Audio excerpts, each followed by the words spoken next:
cemaatimiz bugün 44 günlük Vətən Müharibəsinin iştirakçısı Vüsal Əşrəfoğlu'nu son mənzilinə yola salırıq.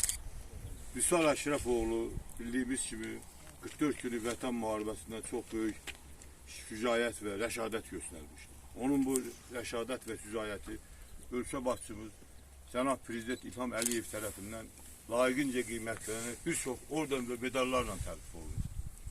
Ümumiyyətlə ölkəmizdə müharibə iştirakçılarının, qazilərimizin, şəhid ailələrimizin daim ölkə başçısının diqqət və mərkəzində saxlanılır, onlara ehtiramla yanaşılır. Mən əminəm ki, və siz də əmin edirəm ki, bizim bugünkü müharibə iştirakçımız Vüsal Əşrəfoğlu'nun da əziz xatirəsi bizim qəlbimizdə əbədi yaşayacaq.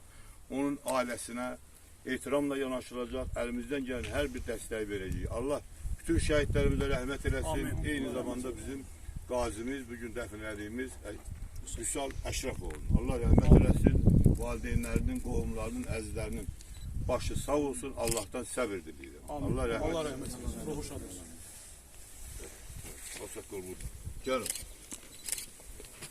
Allah rəhmət eləsin. Qəbir olsun.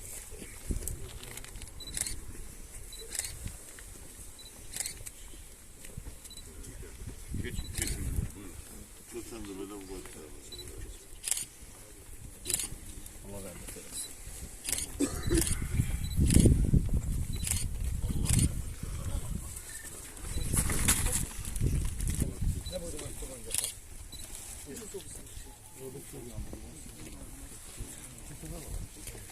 Allah rahmet eylesin. Sağ olun, zahmet çeksin. Ruhun şad olsun, əziz qardaşım, dəyərli qardaşım. Allah o dünyanda səni cənnətlə müjdələsin. Qazi qardaşların da buradadır, yoldaşların da buradadır. Hər zaman birlikdə olmuşduq. Bu 5 ildə həqiqətən biz bir-birimizə çox doğum olmuşduq. Ruhun şad olsun.